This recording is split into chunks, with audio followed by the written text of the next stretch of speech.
Good afternoon, everyone. It's really great to be a part of this, and one of the reasons for me it's great to be a part of this, and you'll notice I'm a bit of a pacer here, so you can track me, is that I come across lots of stuff in my daily life and weekly life that is all over the map. A K-12 school really has to take on about everything in education, from preparing people beyond grade 12 to early learning to emerging literacy to 0 to 5-year-olds. And to have to get something together focused into a presentation is really a beneficial thing for me to have to do. So thank you for joining me and us. Today I'd like to share with you some of what I am learning about creating or living and creating a learning space in an age of uncertainty. I took on my role as principal almost 4 years ago. Need that? Almost 4 years ago, in the midst of what were and continue to be uncertain times for small rural schools. And you can project that globally from what you've heard this afternoon already.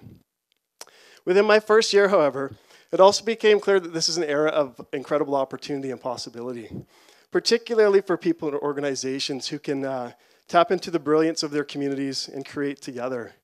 I'd also like to add with that, the work of Carol Dweck has been really important for me too, in that looking at the world through a growth mindset rather than a fixed mindset, where everything's a possibility rather than a constriction.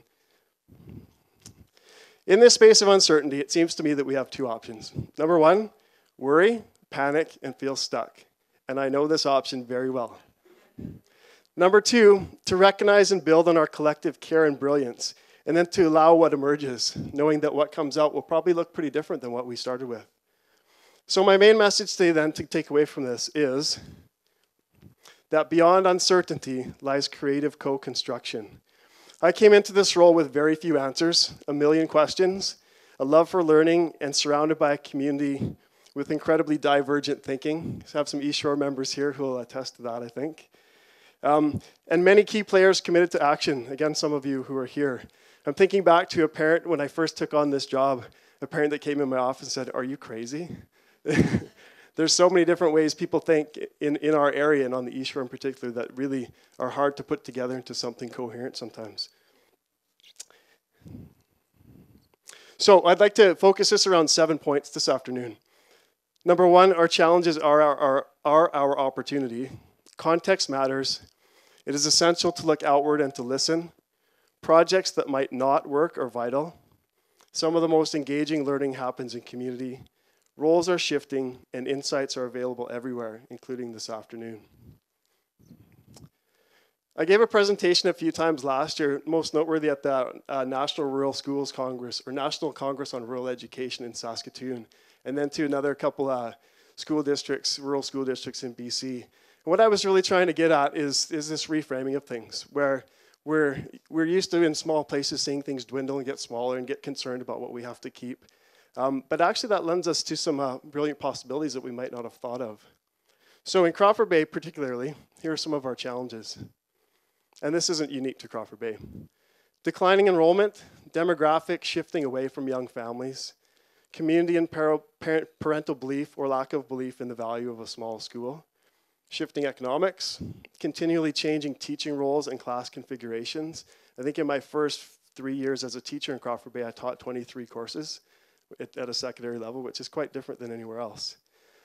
Secondary course-based rather than learning project-based credentialing system. So that's the grad program, which is under incredible review right now. And Lori, if you want to talk to it at some point, probably this afternoon, could share some of that work at the ministry level. And also, again, easy to view through the lens of scarcity as a small place. But on the other hand, some opportunities that come out of that. Freedom and encouragement to look outward to non-traditional models. Transformation required and expected. We need to keep evolving. Distributed leadership needed. So anybody with a good idea has my ear. Developing structures to open up learning experience. Learning through everything rather than this idea that there's school, there's homework, there's home. It's all learning. It's all what we need to work together on. Community, student, and family engagement is essential in creating learning experiences. So I say that in Crawford Bay, but I think that's true everywhere. That's the ideal, that everybody's working together in the name of learning. And creating through the lens of abundance. Looking outward and listening. if I have an educational guru, his name is TEDxSelkirkCollegeED, and he's created some schools in the United States, some public schools. There's about 60 of them now, called the MET schools. And so their model is that in secondary, grade 9 through 12, the teacher's role is an advisor, and the students are involved in a learning project that is out in the community 2 full days a week. And it's something that grows out of a student's interest and passion, but also it's a project that's meaningful to the student, but also has meaning for the organization or business as well. So this isn't just like playing around. This is actually taking on a task and having it come to fruition within an organization. So their curriculum is based around that. I don't think they come back to school for math class or science class or English class. They come back and they have the advisor teacher connecting their other learning to that particular project. And every year they have a new project. A little more rural and closer to home is the Saturn Island Ecological Center, or SEEK. A few years ago, we came across this when we were giving a community forum. A parent sent me a link to a video that showed their community mentorship program, which they, on their website, call Community Connections Independent Directed Studies Projects. So basically, you take the MET idea, but it's more like an exploration than the MET. It's connecting with a community member on a project that the student has some curiosity or passion or interest about. And we've basically borrowed that, let's say, for a community mentorship program that we're about to run for the 4th time this spring. I have to catch up here. Book from TEDxSelkirkCollegeED if you get a chance to check this out. A really straightforward read, but full of brilliant ideas, simply put. Learning Futures is an organization in the UK, which I'd love to do some more connecting with. But basically, they have this idea that school is a base camp. And they're really promoting engagement, again, meaningful engagement of students beyond what we're used to as traditional courses in classrooms. So if you get a chance to Google Learning Futures or the Innovation Unit, have a look there.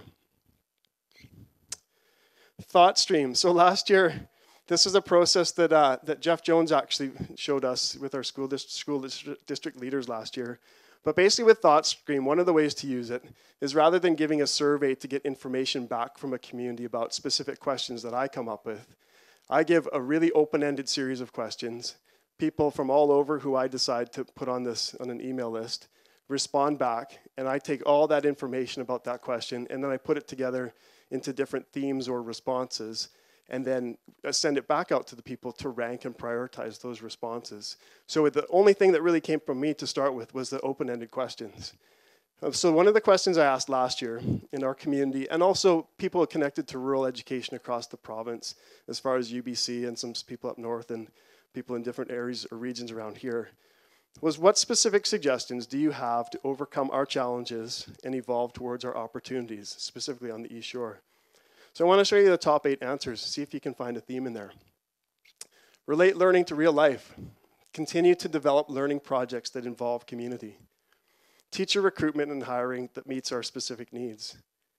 Take advantage of access to learning through technology, similar to what Angus was saying. There's learning out there all over the place. Develop opportunities for students to travel and connect to others beyond our community.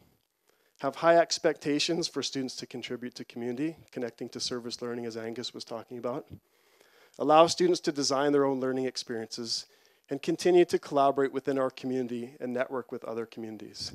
Any ideas what was on the bottom of that list that was maybe 20 lines down? Give more homework. Emergent Learning Conference. So I thought I was pretty clever coming up with this word emergent because it took me a while to get the theme of what I wanted to talk about. And then about 10 seconds after I got that word in my head, a parent sent me this email of a conference in Nova Scotia. It's not my word. So there's a conference in Nova Scotia actually next month. I don't think I'll get a chance to get there this year, but called Emergent Learning. And it says confluence and connectivity is the word not shown there.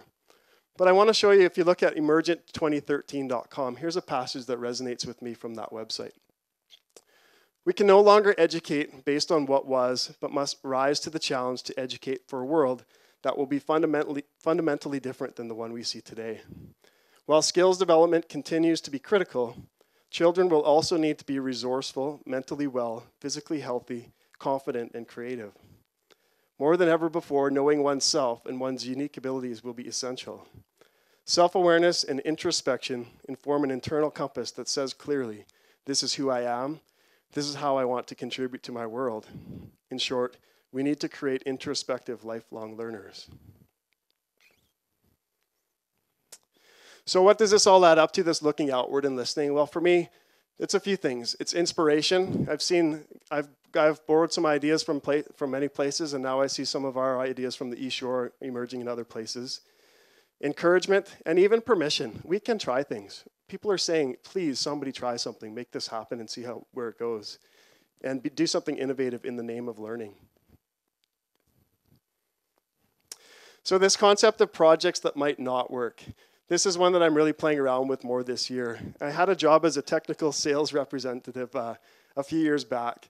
And what blew me away about that work more than anything is how much energy and research and development and money goes into some projects, technologies, inventions that actually never make a dime, that may or may not come to fruition at all. And I think in education, we're kind of scared about that, or I've been scared about that if I don't have the right answer or the thing figured out for what's going to happen at the end, where do I start, or do I even start? So I think we got to watch. That's a real obstacle, and that's where one of the themes that are the topic of this day today. So a few things in our world over in Crawford Bay that have me nervous every time they come around. Our community mentorships. We're just launching our fourth series of these, as I said, and I never know if there's going to be people showing up to be mentors for our community. I always have gray area questions about safety. And there are just all kinds of unknowns. I don't know some days that if somebody says they'd commit in February, if they can actually show up for what amounts to almost 25 hours for some people of volunteer time come spring. So that thing, we have to sit back and do a lot of work. Yeah, not sit back, we have to do a lot of work to get that going. But then we have to trust too. We have to trust and allow what emerges from that. Projects beyond courses. I have the fortune of working with Ted Wallace, who's just an art teacher and a brilliant person who's just retiring this year, who's helped us along the way with instead of getting beyond this idea that a learning experience in school is a course with predetermined learning outcomes. There is that, and that's still important as a skill development. But there are also ways to just step back a bit and help a student emerge into a learning experience that may go in different directions. So some of the things that Ted's worked with students on are construction projects, computer programming, art. I'll show you a list in a bit of some other things too here, but basically the idea of the teacher is someone who steps back a bit, but watches and helps guide that student along the process. And it can be kind of messy, and it can look like the student's not doing too much at certain times, but it's a different way of going than saying, we're all going to get to this, where we know not everybody gets to the same place in a course anyways. We follow the student quite a bit more. And then this thing about not getting things perfect. I really would love Crawford Bay to become a mobile school that's out of the class or out of the school as much as in the school at certain times anyways. So this year we've got what's called the Community and Global Involvement Project, which is a project where secondary students have the chance to go on a trip to Oaxaca, Mexico on a humanitarian trip that connects with Mount Sentinel's Quest for Community project that they've been running for quite a few years. So Dawn and Lois Worthy are helping us with this. But students earn travel bucks through community contributions and fundraising that then goes to fund their trip. And actually, we leave in 9 days.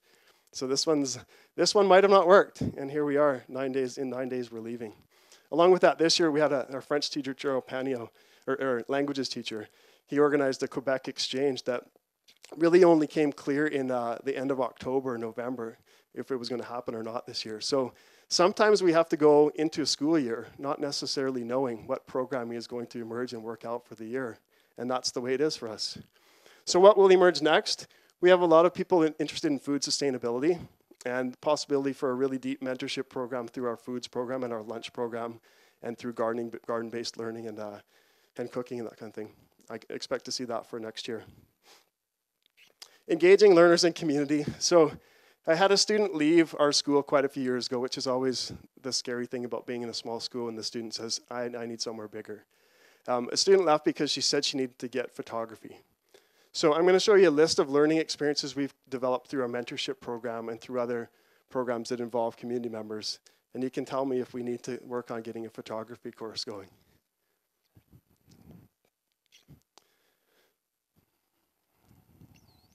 So the last one, sailing there, we just added last week. That's a mentorship that's just come up, which again caused me some concern about safety and that kind of thing. So as I said, the East Shore is an incredibly divergent place with lots of people doing incredible things and people who want to get connected with learning projects. Shifting roles. Some of the roles that our hardworking staff are embracing, balancing, and evolving are shown here. One is the expert. Of course, the teacher is the expert. That's been the long-held understanding of what a teacher is and does, and that still exists. But beyond that, the community and regional connector, the side-by-side supporter through feedback and clearing up of misconceptions, the resource connector, the interventionist that can actually sit beside students and pinpoint what a particular student needs at a particular time for a particular learning experience.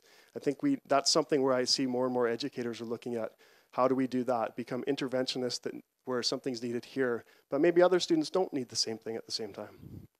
The personal motivator, counselor, advisor, and encourager, the interviewer, and the role model. So one of the things we look at is what can we learn from other organizations? And I want to go to the bottom there. My wife, Dana, want to stand up? One of my favorite jobs I've ever seen somebody do is a job that my wife did in Edmonton. And she teamed up with another woman they're both garden designers. And they would show up they'd each show up separately. Their clients would be residential people who wanted a garden design. And so she'd show up armed with her pencil case, her paper, her tape measure, and and an open mind, really, and some experience in landscape design. And she'd sit with the couple, she'd walk around their yard, she'd map things out, and within 2 or 3 hours, they would have a complete design ready to build for the construction, for the person to come in and actually do the construction. So I wondered that about education. What can we take from that? It's just sitting with people, talking, not knowing what's going to come out, and creating something on the other end that didn't exist before. And to me, that's the beauty of education and learning. Thanks, Dana. My final point, insights are available everywhere. I saw a documentary about crossword puzzles where Bill Clinton was talking about his approach to solving is it the Sunday one that's the hardest? Where he just kind of picks away and gets little bits here, little bits there. Some things don't work out over here. Finally, things start to emerge and the whole thing kind of connects. So rather than thinking we have to fix everything all at once and be perfect, really what we can start to do is look at where can we create some leverage and work on our brilliance and see what happens. The thing with education, there is no answer key at the end of it, though, too. Selkirk's Makerspace, Jason and Shane in the back there, or Jason's probably back there, we're talking last week about the Makerspace club that they have on Wednesdays here at Selkirk, where I think they said something like 9 to 79-year-olds show up. And they have a bunch of what looks to other people like technological junk, and they build. And he was talking about a kid that came in one day and just saw this pile of stuff that I wouldn't even identify, and just said, there it is. That's the piece I need to build what I'm going to build. And so he was talking about potentially that, looking at how do you get school and course and post-secondary and K-12 credit for that, things like that. There are structures in place to do that, where you can take learning and that looks not like a typical classroom learning experience and fit them into programming that exists. Chinese restaurants, quick one on that, is that every small town, I grew up on the prairies, so particularly I know that, every small town has a Chinese Chinese restaurant, but they're all unique to the community, to the context. They all have their uniqueness, similar to schools. And right here, right now, what's something you're going to get out of this afternoon that you might share and take on down the road with you? Again, summary, challenges are opportunities, context matters. It's essential to look outward and listen. Projects that might not work are vital. Some of the most engaging learning experiences occur in community. Roles are shifting. Insights are available everywhere. And beyond uncertainty lies creative co-construction. Thank you.